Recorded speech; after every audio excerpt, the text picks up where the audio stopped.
Hi friends, welcome to my channel. First time ನನ್ನ channel ನೋಡ್ತಿದ್ರೆ subscribe ಮಾಡ್ಕೊಳ್ಳಿ friends. ಇದು ಬಂದುಬಿಟ್ಟು boat neck design friends.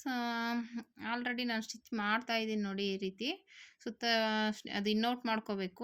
Neck ಹತ್ರ ಪೈಪಿಂಗ್ ಕೊಡ್ತೀವಿ ಅಂದರೆ ಇನ್ನೌಟ್ ಬೇಡ. ಇದು ಆ್ಯಕ್ಚುಲಿ ಒಂಥರ ವಿ ನೆಕ್ಕಲ್ಲಿ ಬರುತ್ತೆ, ಅಂದರೆ ಡೈಮಂಡ್ ಶೇಪಲ್ಲಿ ಬರುತ್ತೆ ಮಧ್ಯ. ಹಂಗಾಗಿ ಅದಕ್ಕೆ ಸುತ್ತ ಇನ್ನೌಟ್ ಮಾಡಿಕೊಂಡು ಸ್ಟಿಚ್ ಮಾಡ್ಕೋಬೋದು. ಇಲ್ಲ ಪೈಪಿಂಗ್ ಕೊಡ್ತೀವಿ ಅಂದರೆ ಹಾಗೆ ಸ್ಟಿಚ್ ಮಾಡ್ಕೋಬೇಕು.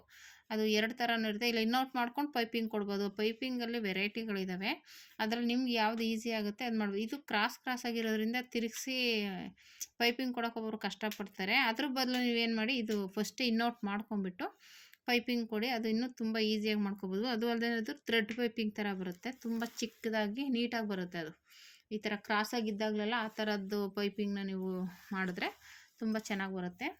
ಈ ರೀತಿ ಸುತ್ತ ಸ್ಟಿಚಿಂಗ್ ಮಾಡ್ಕೋಬೇಕು. ನೀಟಾಗಿ ಸ್ಟಿಚಿಂಗ್ ಮಾಡ್ಕೊಂಡಾದ್ಮೇಲೆ ಅದು ಎಕ್ಸ್ಟ್ರಾ ಬಟ್ಟೆ ಏನು ಬರುತ್ತೆ ಅದನ್ನು ಕಟ್ ಮಾಡ್ಕೊಂಬಿಡ್ಬೇಕು. ಕಟ್ ಮಾಡಿಕೊಂಡ್ರೆ ಆವಾಗ ಡಿಸೈನು ನೀಟಾಗಿ ನಮಗೆ ಕಾಣಿಸುತ್ತೆ. ಅಲ್ಲಿ ಟ್ಯಾಗ್ ಆದರೂ ಇಟ್ಕೋಬೋದು, ಇಲ್ಲ ಹುಕ್ಕಾದರೂ ಹಾಕೋಬೋದು. ಎರಡರಲ್ಲಿ ಯಾವುದಾದ್ರೂ ಹಾಕೋಬೋದು.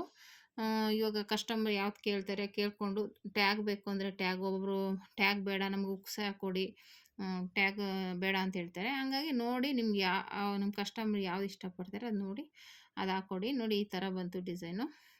ಈ ಥರ ನೋಡಿ, ಇದಕ್ಕೆ ಪೈಪಿಂಗ್ ಎಲ್ಲ ಸ್ಟಿಚಿಂಗ್ ಮಾಡಿದ್ರೆ ಈ ಥರ ಬರುತ್ತೆ.